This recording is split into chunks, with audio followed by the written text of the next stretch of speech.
안녕하십니까. 반도체 8대 공정에 대해 발표할 울산과학대학교 반도체 응용전공 황재민입니다. 먼저 반도체 8대 공정은 웨이퍼 제조 공정, 산화 공정, 포토 공정, 식각 공정, 에칭 공정, 방막 이온 주입 공정, 금속 배선 공정, EDS 공정, 패키지 공정으로 진행됩니다. 8대 공정 중 웨이퍼 제조 공정은 반도체 칩의 기반이 되는 실리콘 원판인 웨이퍼를 만드는 과정입니다. 웨이퍼 제조 공정은 매우 정교하므로 제조에 사용할 웨이퍼는 엄격한 선별, 절차를 거쳐야 합니다. 선발 기준은 웨이퍼의 크기, 평탄도, 결함, 불순물 등이 있습니다. 대부분의 웨이퍼는 주로 모래에서 추출한 규소인 실리콘으로 만들어집니다. 모래를 뜨거운 열로 녹여 실리콘 용액을 굳히면 인곳, 실리콘 기둥이 완성됩니다. 둥근 기둥의 모양으로 굳어진 인곳을 갈아서 둥근 원통으로 만들어줍니다.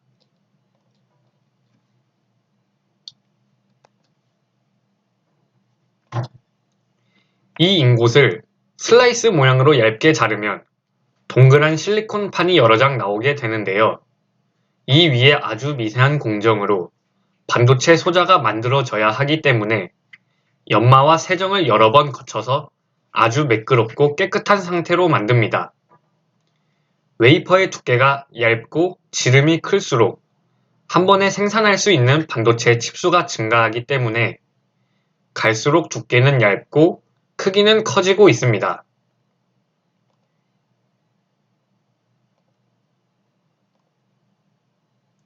얇게 잘린 웨이퍼는 아직 전기가 통하지 않는 부도체 상태입니다. 그렇기에 반도체 성질을 가질 수 있도록 하는 작업이 필요한데 그 작업이 바로 산화 공정입니다. 웨이퍼 표면에 산소나 수증기를 뿌려 균일한 산화막을 형성합니다. 이 산화막은 오염에 취약한 웨이퍼의 표면을 보호합니다. 반도체 제조 과정에서 웨이퍼 표면을 보호하고 앞으로 그려지게 될 회로와 회로 사이에 누설 전류가 흐르는 것을 막아줍니다. 산화막을 만드는 방법은 주로 열을 이용한 열 산화 방법이 있습니다. 보통 800에서 1200도의 고온에서 아주 얇고 균일한 산화막을 형성하게 됩니다. 산화 방법은 크게 두 가지로 나뉘는데 산소와 용해도가 높은 물을 사용하는 습식 산화, 순수한 산소만 사용하는 건식 산화가 있습니다. 습식 산화는 산화막 성장 속도가 빠르고 두꺼운 막을 형성하며 밀도가 조금 낮습니다. 건식 산화는 산화막 성장 속도가 느리고 얇은 막을 형성하며 밀도가 높습니다. 그렇기에 굉장히 얇고 균일한 산화막을 얻을 수 있습니다. 이 과정은 전기적 성질과 안정성을 개선하고 반도체 소자의 신뢰성을 향상시키는 데 중요한 역할을 합니다.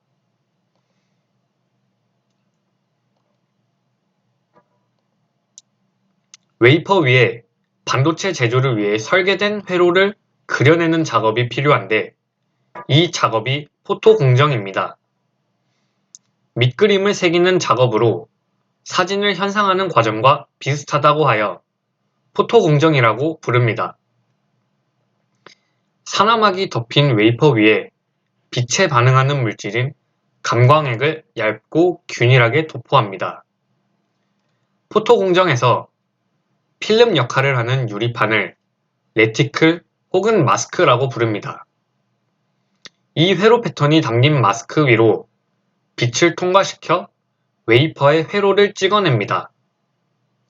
이 노광 작업은 포토 공정 중에서도 정말 중요한 단계입니다.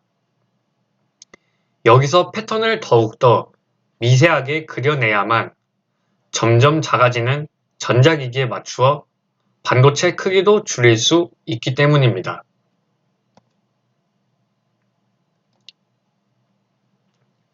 앞선 작업들이 끝나면 현상액을 골고루 뿌려줍니다.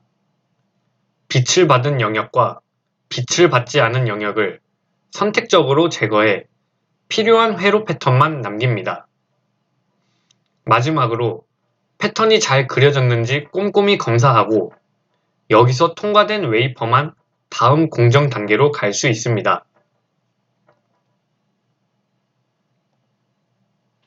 이제 웨이퍼 위에 그려진 반도체 회로 패턴 외에 필요 없는 부분을 제거해 주어야 합니다. 웨이퍼의 액체나 기체의 부식액을 이용해 불필요한 부분을 선택적으로 제거해서 반도체 회로 패턴을 만드는 것입니다. 이때 식각을 위해 화학 용액을 사용하는 습식 식각과 기체와 이온을 이용하는 건식 식각이 있습니다.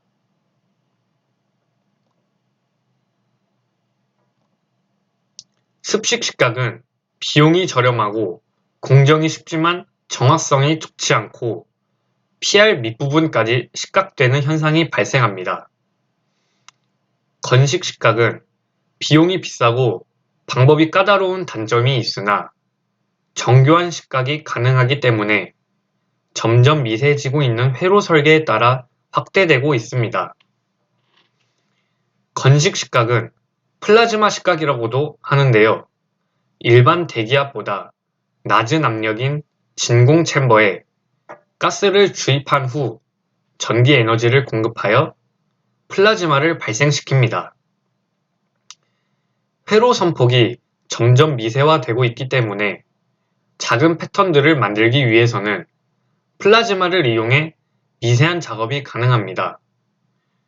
보통 수율을 높이기 위해서 습식보다는 건식을 더 확대하고 있습니다. 현재는 나노 공정으로 변화함에 따라 보다 미세하고 정교한 에칭 방식인 건식을 사용하고 있습니다.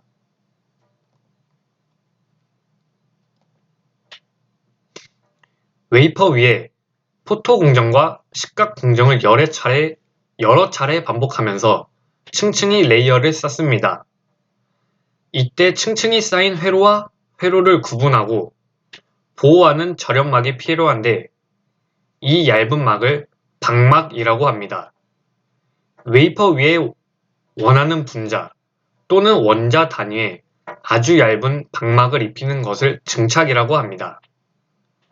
두께가 워낙 얇기 때문에 웨이퍼 위에 균일하게 방막을 형성하기 위해서는 정교하고 세밀한 기술력을 필요로 합니다. 금속막층은 회로 간의 전기적인 신호를 연결해주고 절연막층은 금속막층과 내부로 연결된 층을 전기적으로 분리하거나 오염으로부터 차단을 시켜줍니다.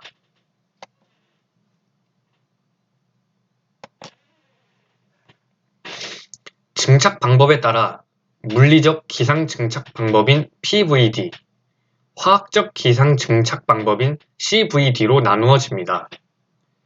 부도체인 웨이퍼에 불순물인 이온을 주입해 전기적 특성을 띠게 하는 과정을 이온 주입 공정이라고 합니다. 실리콘으로 만든 웨이퍼는 전기가 통하지 않지만 이온을 넣어줘 전류를 흐르게 하는 전도성을 갖게 되는 것입니다.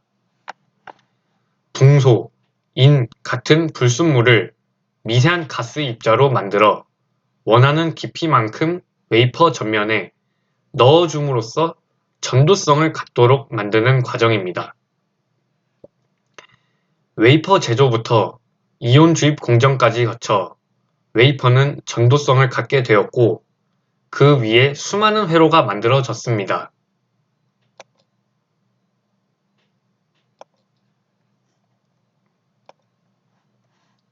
회로가 작동하기 위해서는 전기적 신호가 필요한데 이때 신호가 잘 전달되도록 회로 패턴에 따라 전기가 통하는 길을 만들어 주어야 합니다. 이 과정을 금속 배선 공정이라고 합니다. 반도체의 전기가 잘 통할 수 있도록 금속 재료를 이용해서 얇은 금속막을 증착하여 전기가 통할 수 있도록 해주는 과정입니다. 반도체에 들어가는 금속은 조건이 필요한데 먼저 웨이퍼와의 부착성이 좋아야 합니다. 실리콘 웨이퍼 위에 얇은 방막으로 증착할 수 있도록 부착이 쉬워야 하며 부착 강도 또한 우수해야 합니다. 전기 저항이 낮은 물질이어야 하는데 금속선은 회로 패턴을 따라 전류를 전달하는 역할이기 때문입니다. 열에 의해 배선이 팽창 또는 수축하지 말아야 합니다.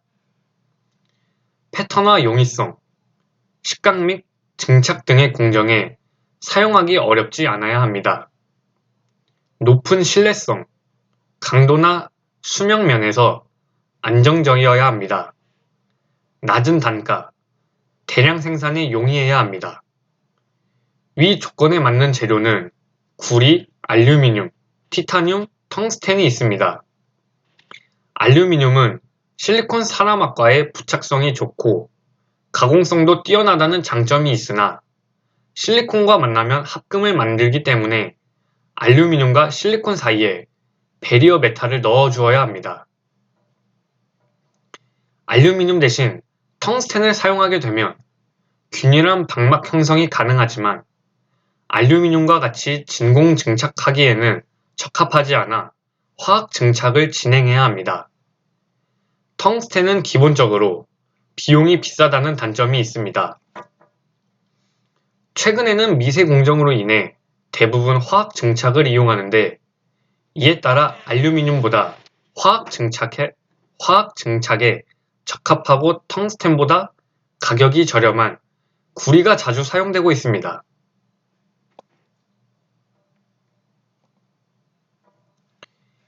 EDS 공정이란 전기적 특성 검사를 통해 품질을 테스트하는 공정입니다. 전기적 특성 검사를 통해 각각의 칩들이 원하는 품질 수준에 도달하는지를 테스트하고 작동 여부를 판별합니다. EDS 공정을 통해 양품인지 불량품인지 선별해내고 팹 공정 또는 설계에서 발견된 문제점을 수정하고 이후 진행되는 패키징 공정 및 테스트 작업 효율을 향상하기 위해 진행되는 공정입니다. EDS 공정을 통해 웨이퍼 한 장에 설계된 칩의 최대 개수 대비 정상 작동 칩 개수의 비율을 가리켜 수율이라고 합니다. 수율이란 웨이퍼 한 장에 설계된 칩 개수 대비 생산된 양품 칩의 개수 곱하기 100을 계산한 것인데요. EDS 공정은 수율을 높이기 위해 필수적인 공정입니다. 수율이 높을수록 반도체 생산성이 높다는 것이니 기술력 있는 반도체 회사로 인정받게 됩니다. EDS 공정은 4단계로 나누어서 진행되는데 1단계는 Electrical Test and Vapor Burn-in, 2단계는 Hot and Cold Test, 3단계는 Repair and Final Test, 마지막으로 인킹이 있습니다. 1단계에서는 개별 소자의 전기적 직류 전압과 전류 특성의 파라미터를 테스트해 동작 여부를 판별합니다. 2단계에서는 전기적 신호를 통해 웨이퍼상의 칩이 특정 온도에서 정상적으로 동작하는지 판별합니다. 3단계에서는 수선 가능으로 판정된 칩들을 수선한 뒤에 파이널 테스트 공정을 통해 양품인지 불량인지 최종 판단을 합니다.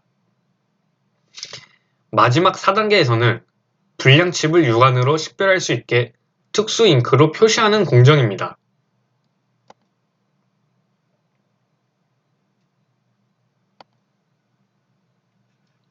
마지막으로 패키징 공정은 반도체를 외부 환경으로부터 보호하고 전기적으로 연결해주는 공정입니다. 위 사진처럼 웨이퍼 위에 반도체 칩을 낱개로 잘라냅니다. 이렇게 잘린 날개의 칩은 베어칩 혹은 다이라고 합니다. 이 상태의 칩은 외부와 전기 신호를 주고받을 수 없고 외부 충격에 의해 손상되기 쉽습니다. 그래서 이 반도체 칩을 우리가 아는 전자기기 등에 장착하기 위해서는 외부와 전기 신호를 주고받을 수 있게 해주어야 하고 보호를 해주어야 합니다. 이 과정을 패키징 공정이라고 합니다. 패키징 공정은 웨이퍼 절탄, 칩 접착, 금선 연결, 성형 공정 이 순으로 진행됩니다. 웨이퍼 절단 작업은 웨이퍼를 톱질하고 잘라낸다는 의미에서 웨이퍼 소잉 혹은 다이싱이라고 불립니다. 절단된 칩들은 리드 프레임 또는 PCB 위에 옮겨집니다. 리드 프레임은 반도체 칩과 외부 회로 간에 전기 신호를 전달하고 외부 환경으로부터 칩을 보호, 지지해주는 골격 역할을 합니다. 반도체의 전기적 특성을 위해 기판 위에 올려진 반도체 칩의 접점과 기판의 접점을 가는 금선을 사용하여 연결하는 공정을 와이어 본딩이라고 합니다. 전통적인 와이어 본딩 방식 외에 반도체의 속도를 향상시키기 위해 칩의 회로와 기판을 직접 볼 형태의 범프로 연결하는 패키징 방식도 있습니다. 플립칩 패키지라고 불리는 이 기술은 와이어 본딩보다 전기 저항이 작고 속도가 빠르며 작은 폼팩터 구현을 가능하게 합니다.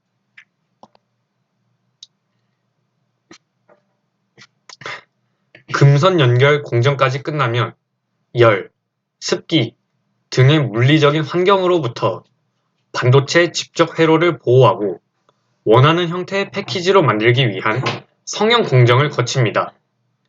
그 다음 반도체를 밀봉한 후 제품명을 마킹합니다. 위 단계까지 마치면 일상생활에서 볼 수 있는 반도체의 모습이 탄생하게 됩니다. 지금까지 제 발표를 들어주셔서 감사합니다. 이상으로 발표를 마치겠습니다.